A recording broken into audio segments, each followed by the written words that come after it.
Powers of the prime minister. हमने पिछली video में पढ़ा था प्राइम मिनिस्टर के बारे में। प्राइम मिनिस्टर कौन होता है, उसे कैसे सेलेक्ट किया जाता है, किस हालात में सेलेक्ट किया जाता है, कौन सेलेक्ट करता है। आज हम इसके पढ़ेंगे उसकी पावर के बारे में। प्राइम मिनिस्टर की पावर क्या, शक्तियाँ क्या है, क्या राइट्स है पावर प्राइम मिनिस्टर की, क्या देश में कर सकता है, कौन से निर्णय ले सकता है, कौन से निर्णय कैंसिल कर सकता है, ये सब आज हम पढ़ेंगे। The Constitution does not say very much about the powers of the Prime Minister or the ministers of or their relationship with each other. अगर हम देश का संविधान पढ़ते हैं तो देश के संविधान के बारे में ज़्यादा पता नहीं चलता कि प्राइम मिनिस्टर की राइट्स क्या है, उसके और मिनिस्टर के साथ कैसे रिलेशनशिप है या उसकी क्या पावर्स है। But as head of the government, पर जो कि वो गवर्नमेंट का हेड है, the prime minister has wide ranging powers. उसकी बहुत सारी रेंजिंग पावर्स है, मतलब बहुत सारी फैली पावर्स है, बहुत रेंज की पावर्स है उसकी, बहुत ज़्यादा शक्ति है उसके पास, क्योंकि वो गवर्नमेंट का हेड है। मतलब जितनी भी देश में सरकारें हैं, हर स्टेट की सरकार है, तो सबका हेड है वो। ही चेयर्स कैबिनेट मीटिंग्स, मतलब हर मीटिंग्स में, कैबिनेट मीटिंग्स में, हर मंत्रीगण बैठक में उसकी कुर्सी होती है, मतलब वो वहाँ पर शामिल होता है, हर बैठक में वो भाग लेता है, हर बात पर चर्चा करता है, किसी बात का भी जवाब मांग सकता है, सूचना ही मांग सकता है, उसे हर सूचना पहुँचाई जाती है, उसे हर बात का मतलब हर निर्णय के बीच में वो शामिल होता है, हर बैठक के बीच में। He coordinates the work of different departments. मतलब कामों का विभागीकरण भी करता है और कामों को कोऑर्डिनेट भी करता है। डिफरेंट डिपार्टमेंट्स, मतलब अलग अलग विभागों के कार्य को कोऑर्डिनेट करता है। His decisions are final in case disagreements arise between departments. अगर किसी डिपार्टमेंट्स के किसी विभागों में आपस में अनबन होती है या कोई डिसएग्रीमेंट होता है तो वो उनको सुलझाता भी है, उनको डिसीजन लेता है उनके बीच में। His decision is final.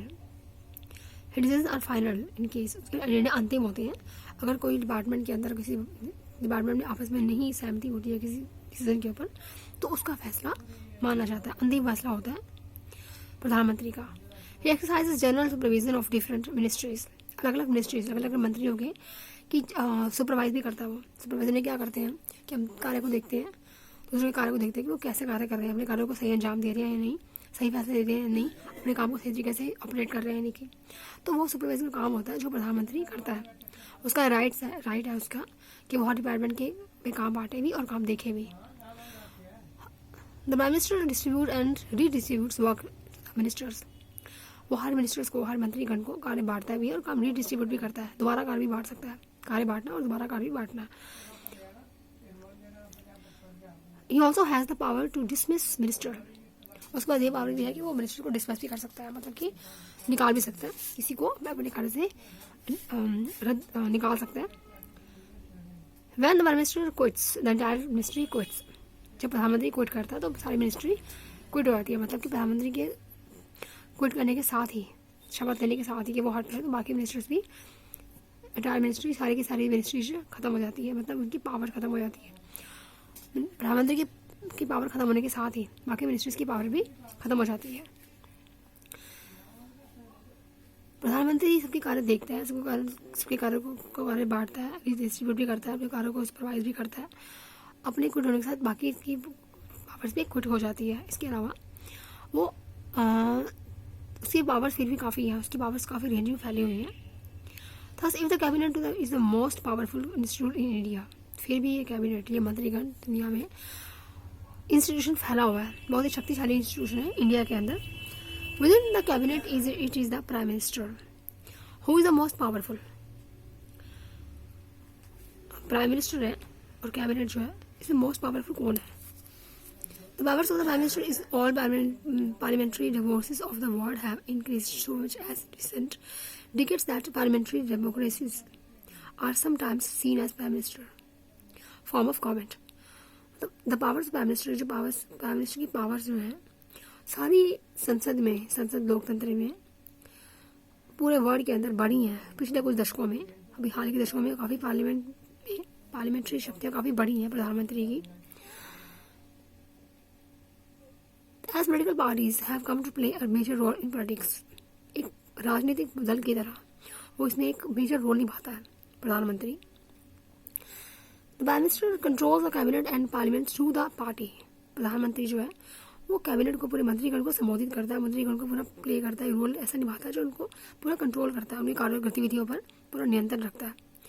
और उसके अलावा पार्लियामेंट को भी कंट्रोल करता है पार्टी के द्वारा।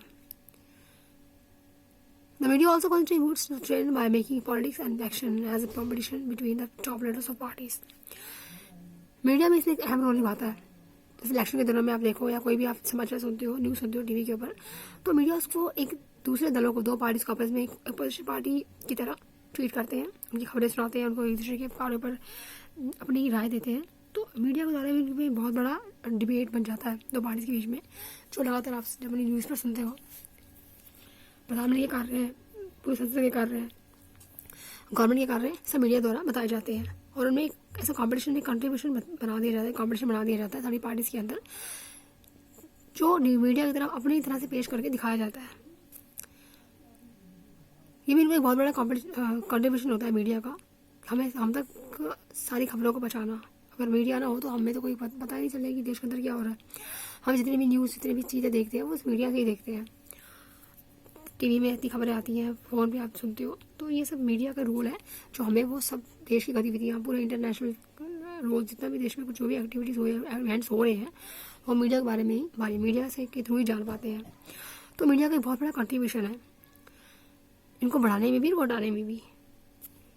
मीडिया के स्पीच द्वारा, मीडिया के दिखावे के द्वारा भी इन पर ये बहुत आगे इनका जो शो ऑफ होता है हो पाता है.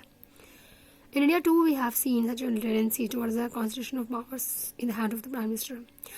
भारत जैसे देश में भी हम देखते हैं कि जो टेंडेंसी है, जो प्रचलन चल रहा है, जो शक्तियों का एकत्रीकरण, वो भी सारे प्रधानमंत्री के हाथ में होता है. मतलब सारी शक्तियों का कॉन्सेंट्रेशन होता है, तो एपी क्यों रहता है एक तरह से, जो एपी सेंटर होता है एक तरह से, वो प्रधानमंत्री के हाथ में होता है. Jawaharlal Nehru, the first prime minister of India, exercised enormous authority because he had great influence over the public. जो भारत के पहले प्रधानमंत्री थे जवाहरलाल नेहरू, उन्होंने भी एक बहुत इनॉर्मस अथॉरिटी थी उनके पास, क्योंकि वो बहुत ही इन्फ्लुएंस थे, मतलब बहुत ही जैसे जनता के प्रति जवाबदेही हो, कह सकते हो आप, जनता के प्रति, कि उन्होंने अपना पूरा जो निर्णय लेना है वो जनता के हित में देना है. जनता को मुख्य रखे, जनता के बिहाफ पर उन्होंने सारे डिसीजन लेने हैं. तो जनता काफ़ी इन्फ्लुएंस थे, काफ़ी भावी थे, मतलब जनता की तरफ काफ़ी झुकाव था उनका, जनता की तरफ झुके हुए थे. तो इसलिए उनके पास काफ़ी बड़ी अथॉरिटी थी, वो जनता के चहेते भी थे. Indira Gandhi was also a very powerful leader compare to her colleagues in the cabinet. अपने कैबिनेट के अंदर, अपने मंत्रीगण के अंदर भी वो काफ़ी चर्चित लीडर थी, काफ़ी पॉपुलर थी, लोग उनको पसंद करते थे, उनकी स्पीच को पसंद करते थे. अपने कलीग्स में जो उनके साथ काम करते हैं, उनके सहायक की तरह जो कार्य करते हैं, या जिनके साथ जो काम करते हैं, जिनके साथ मंत्रीगण बैठते हैं, उस समय वो सबसे ज़्यादा पॉपुलर थी. अपनी सोच जो है इन्होंने देश के लिए किया है, जो उन्होंने उनके द्वारा चलाए गए जो भी अभियान है, उन सब में वो काफ़ी चर्चा थी देश के अंदर.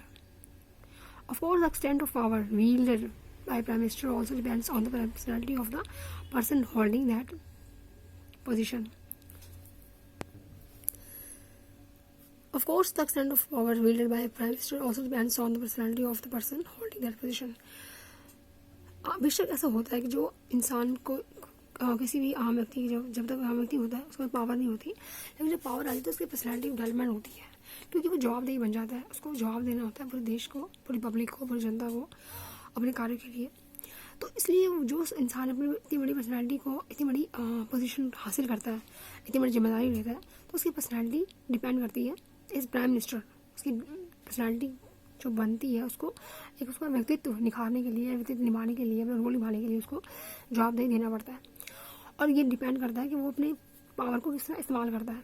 उसकी पावर पर डिपेंड करता है कि वो पावर को किस तरह इस्तेमाल करके किस तरह के फैसले ले रहा है, देश के लिए क्या कार्य कर रहा है, और अपने पावर्स को किस तरह यूज़ कर रहा है, अपने लिए यूज़ कर रहा है या देश के लिए यूज़ कर रहा है. तो ये पर्सनैलिटी बनने के बाद, ऐसी पोजीशन हासिल करने के बाद ये डिपेंड करता है कि वो किस तरह का प्राइम मिनिस्टर है.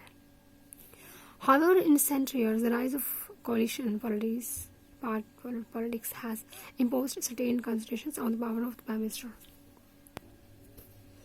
However, in recent years, the rise of coalition politics has imposed certain constraints on the power of the Prime Minister.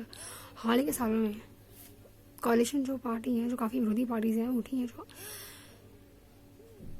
उन्होंने काफ़ी सारी constitution the power of prime minister प्रधानमंत्री की पावर का एक मतलब यूज़ किया है. प्रधानमंत्री की पावर को के साथ विरोधी पार्टियां खड़ी हो गई हैं, काफ़ी सारे दल बन गए हैं. The prime minister of a coalition government can not take decisions as he likes. Prime minister of a coalition government मतलब कॉलिशन गवर्नमेंट के जो प्रधानमंत्री हैं वो कोई भी डिसीजन नहीं ले सकते, जैसा कि वो चाहते हैं डिसीजन नहीं ले सकते हैं। He has to accommodate different groups and factions in his party as well as among alliance partners.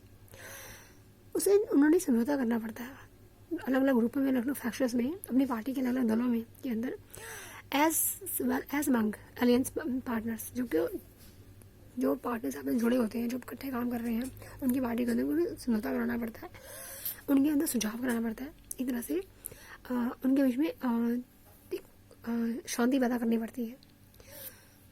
He also has to heed the views and positions of the coalition partners and other parties. उनके views को heed करना पड़ता है, means उनके विचारों को या उनके व्यूज़ को या उनके ओपिनियंस को देखना पड़ता है, जिनके साथ अपने विचार विमर्श मिलाने पड़ते हैं।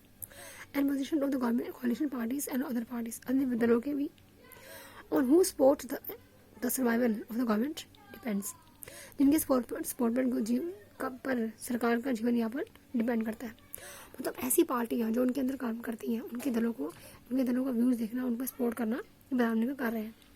वो अकेले निर्णय नहीं ले सकते, उन्हें काफ़ी सारे मंत्रीगण के साथ मिलकर बैठक करके एक कोई ना कोई डिसीजन लेना पड़ता है, जो भी डिसीजन लेना होता है उनमें मंत्रीगण शामिल होते हैं।